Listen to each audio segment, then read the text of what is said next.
बहुत दिन से प्लान बना रहे थे, आखिरकार हमारा प्लान बन ही गया मथुरा और वृंदावन जाने का। वैसे तो हम मथुरा जाने की सोच रहे थे परिक्रमा करने की, पर हमने सोचा जब गए हैं तो वृंदावन भी घूम ही लेते हैं। परिक्रमा के लिए रात हो गई थी तो हमने सोचा होटल क्या ही ले, तो हमने पार्किंग में गाड़ी खड़ी करी और हम निकल लिए अपनी यात्रा की। रात के 11:30 बज रहे थे। भाई साहब, पेट को भी तो कुछ खाने के लिए चाहिए, जब भी तो परिक्रमा होगी। तो इसलिए हम चल दिए आगे कि हम मंदिर के पास ही खा लेंगे। तो पर हमें कुछ अच्छा मिला नहीं खाने के लिए, तो फिर हम चलते गए और फिर जहाँ से परिक्रमा शुरू होती है वहाँ आखिरकार हमें एक अच्छा सा ढाबा मिला और वहीं बैठ के हमने खाया। भूख लगी है, खाना दो वाला हिसाब हो रहा था हमारा। तो हम जहाँ भी जाते हैं हमारी एक ही डिश रहती है, दाल और रोटी, क्योंकि हर जगह वही सही मिलती है। तो हमने सोचा वही खा लेते हैं। फिर हमने बहुत वेट किया, जब जाके हमारी दाल और रोटी आई, दो रोटी दे। तो ये है राधा कृष्ण का मंदिर, जिसके दर्शन होते हैं पहले परिक्रमा शुरू करने से पहले। तो यूजुअली यहाँ पे भीड़ नहीं रहती, बट जब हम गए थे तो बहुत भीड़ थी, चलना बहुत मुश्किल हो रहा था। तो ये अराउंड 11:30 के आसपास की बात है।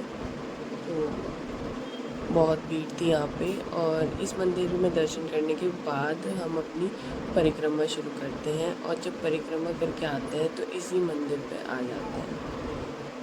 तो इस मंदिर के सामने ही एक रास्ता जा रहा है वो परिक्रमा का। तो पहले इस मंदिर में दर्शन करते हैं और फिर अपनी परिक्रमा शुरू करते हैं। तो मंदिर में दर्शन करने के बाद हमने अपनी परिक्रमा शुरू की। यूजुअली भीड़ नहीं रहती, बट इस बार तो बहुत भीड़ थी यहाँ पर, पता नहीं क्यों। 12 किलोमीटर की यात्रा करने के बाद हम यहाँ रुके। हम रुके नहीं थे, बट इन लोगों ने हमें रुकवाया था अपने पैरों को रिलैक्स देने के लिए। यात्रा में 2 पार्ट्स हैं, और एक है कृष्ण मार्ग और एक है राधा मार्ग। कृष्ण मार्ग 12 किलोमीटर का होता है और राधा मार्ग 9 किलोमीटर का। तो हमने 12 किलोमीटर की यात्रा ख़त्म करने के बाद यहाँ पर ये पैरों को मसाज देने वाला बैठा था। तो इन्हें, मम्मी और वंश को लगा कि पैरों की मसाज दे लो और हम सुपरमैन बन जाएंगे और सारी यात्रा 1 घंटे में ख़त्म कर देंगे। पर इससे उल्टा ही हो गया। वंश को तो बैटरी वाली टेडी लेनी पड़ी, और मम्मी की तो स्पीड ही धीरे हो गई, उन पे तो फिर चला ही नहीं गया।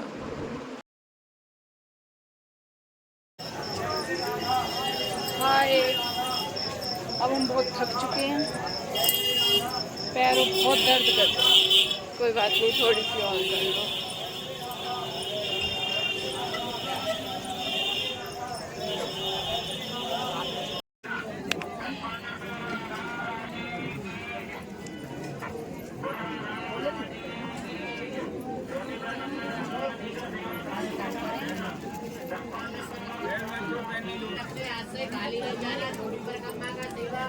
10-5 रुपये अपना वाजपेयी अपना दाल चावल का सेवा होता है का थाली में चढ़ा लेना।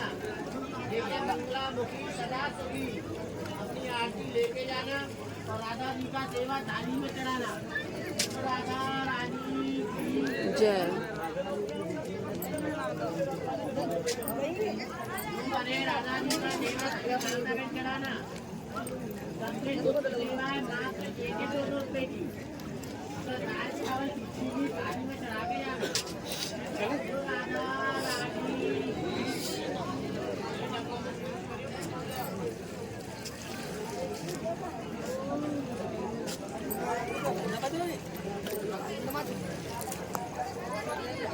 अपना राधा जी का सेवा थाली में चढ़ा के जाना।